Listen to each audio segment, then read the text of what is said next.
sila. Tapos dito, kina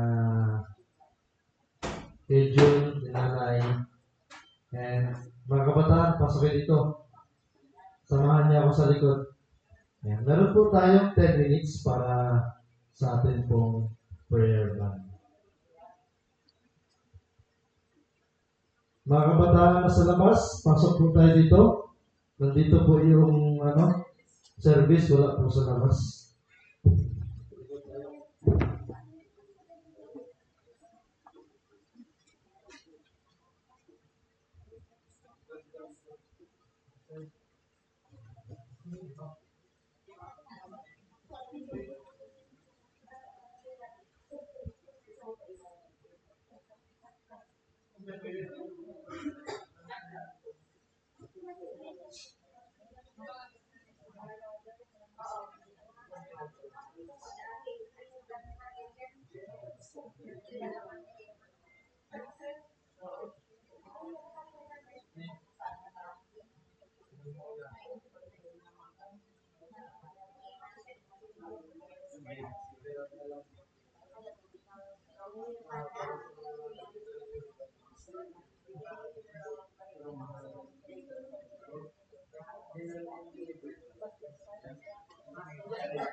Ah, dito na lang. Yeah, identifies.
Magandang gabi po sa ating lahat, mga kapatid.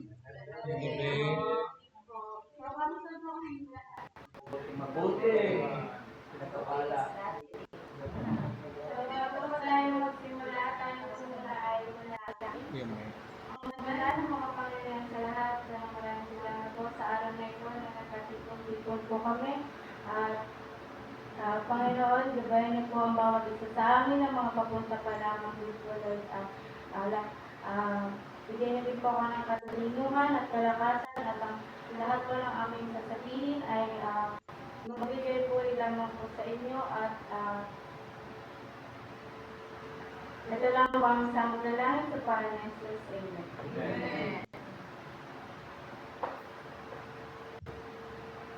So mga kapatid, ano po ba yung naiisip natin kapag sinasabi natin kaharian ng Diyos?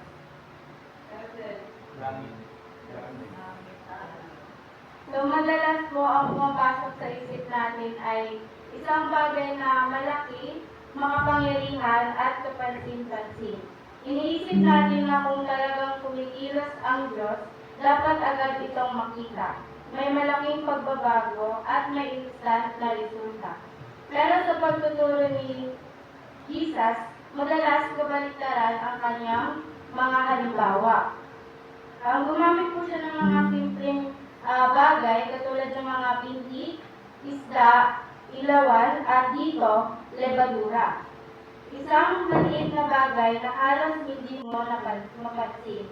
Ngunit kapag ito'y nilagay sa tamang lugar at binigyan ng oras, binabago nito ang lahat. So, sa Christ Object Lessons, Chapter 7. So, ang title po ng topic natin ngayon ay Like unto Heaven. So, ipinapaalala po sa atin na ang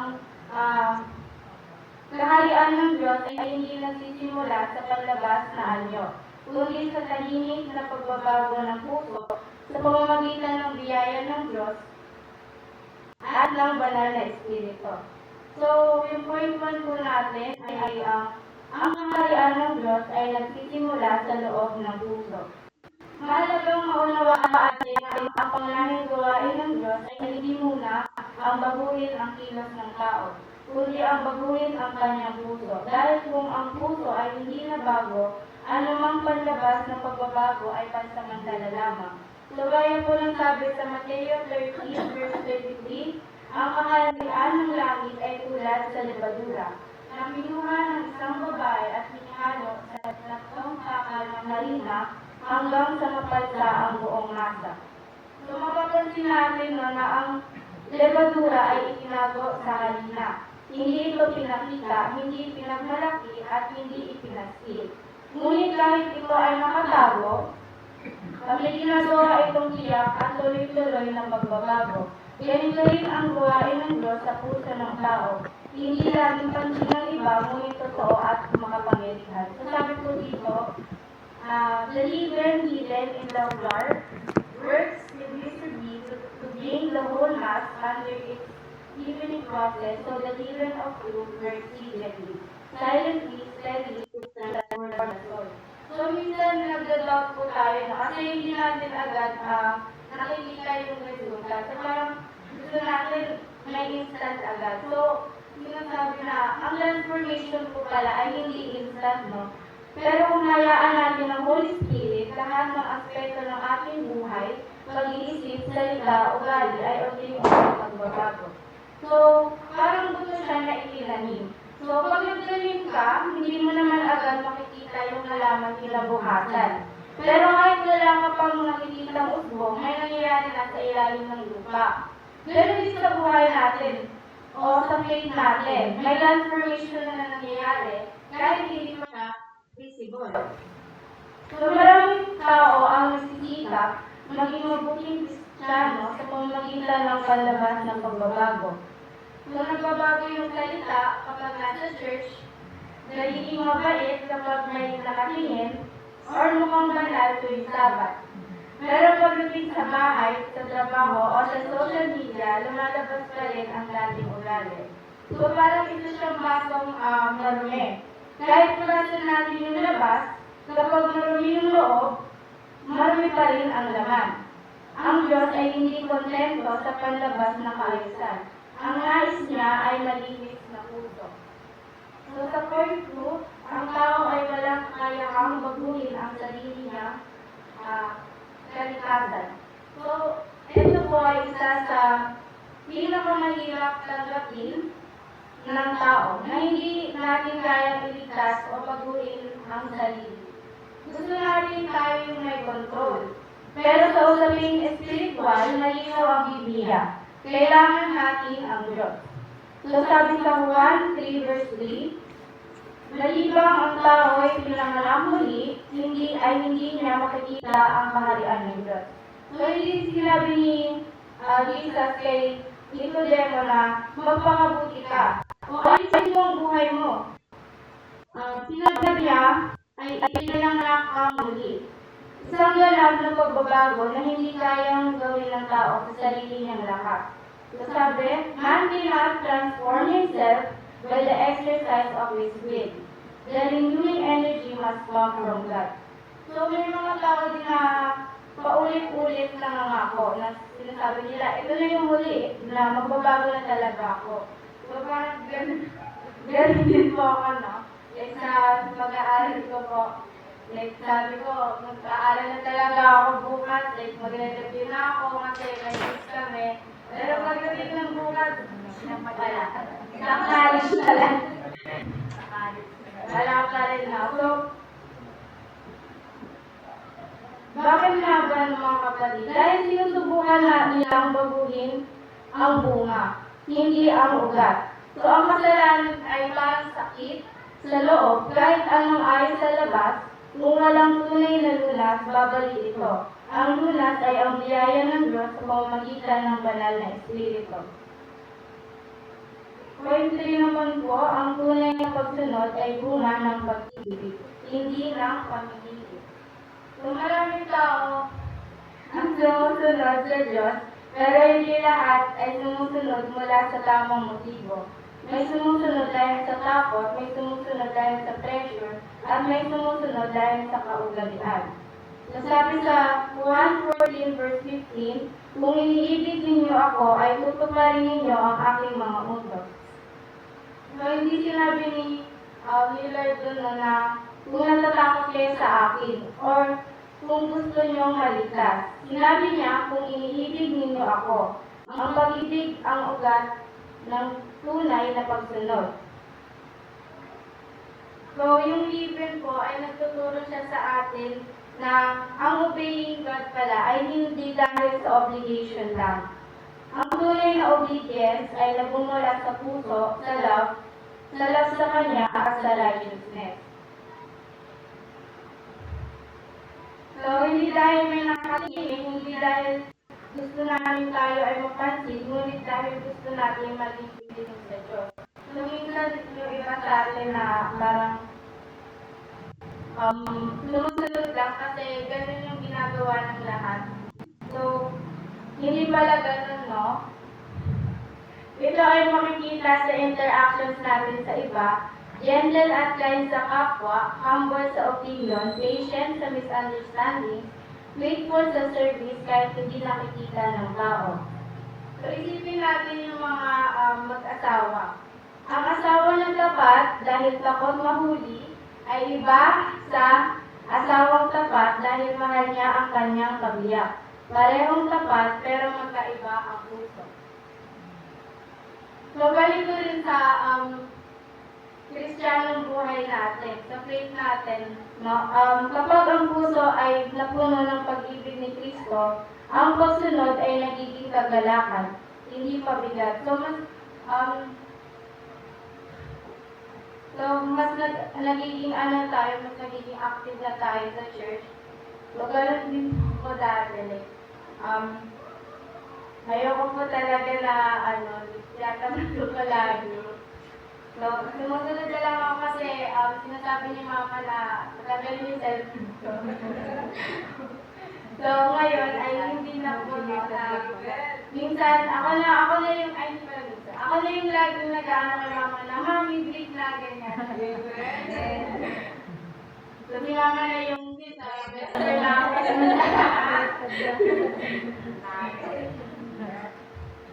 So, sa point 4 po, ang lebadura ng katotohanan ay nahahayag sa araw-araw na pamumuhay. Ang tunay na pagbabago ay hindi lamang nakikita sa loob ng church, kundi sa pang-araw-araw na buhay, sa tahanan, sa trabaho, sa pakikitungo sa kapwa. Sabi sa 1:17 verse 17, pagkabanalin mo sila sa katotohanan, ang salita mo ay katotohanan. So, sinasabi dito, ang salita ng Diyos ay hindi lang para sa doktrina, kundi para sa pagbabago ng karakter.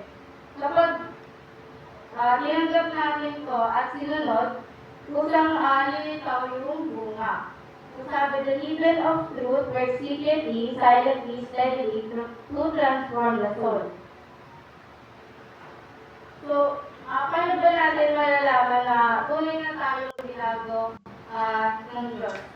So, kapag mas mapagpasensya na tayo kaysa dati, mas maingat na sa pananalita, mas handang magpatawad, at mas magpakumbaba. So, dati hindi ako ganito. Ganito ako dati. So, hindi siya perfecto, pero hindi na siya pareho ng dati. Tulad ng lebadura, hindi ito sumisigaw, ang resulta ang nagsasalita. Kapag ang puso natin ay fully surrendered sa grace ng Diyos, ang love ni Kristo ay magiging natural na bahagi ng ating buhay. Hindi tayo magmamahal dahil sa reward o appreciation ng tao, kundi dahil ang puso natin ay aligned na sa love ni Kristo. So, ang conclusion ko po ay yung levadura po mga kapatid ay maliit, ngunit kapag ito ay tinanggap at hinayaang gumawa, binabago nito ang buong masa. So ang tanong sa atin ngayon ay hindi ilang talata ang alam mo, ilang taon ka ng Kristiyano. Ang tanong ay hinahayaan mo na bang baguhin ng Diyos ang iyong puso? So naway hindi lang tayo tagapakinig ng katotohanan, kundi mga taong binago ng katotohanan. Hanggang sa ang ating buhay ay maging patotoo ng kaharian ng Diyos. So maraming salamat po mga kapatid. So tayo po ay dumako sa ating closing prayer. Let's pray. Manalala mga kapatid sa lahat. Maraming salamat po sa araw na ito. Salamat po sa mga aral na itinuro mo sa amin sa pamamagitan po ng Bibel. Baguhin mo po kami, Lord, mula loob sa labas para maging instrumento namin ng aming mga words, deeds, at attitude sa pagbabago ng buhay ng iba. Patatagin mo po ang aming faith at ipakita sa amin kung paano maging Christ-like sa lahat ng pagkakataon. At lahat po ng natutunan namin sa gabing ito ay ma-apply po namin sa araw-araw namin pamumuhay. Patawarin din po kami sa mga nagawang pagkakasala at pagkukulang. Kami man po ay nagkasala sa isip salita at nagawa ay kami po yung pangalimisin. Ito lang po ang isang madalangin sa pangalan ng Jesus. Amen.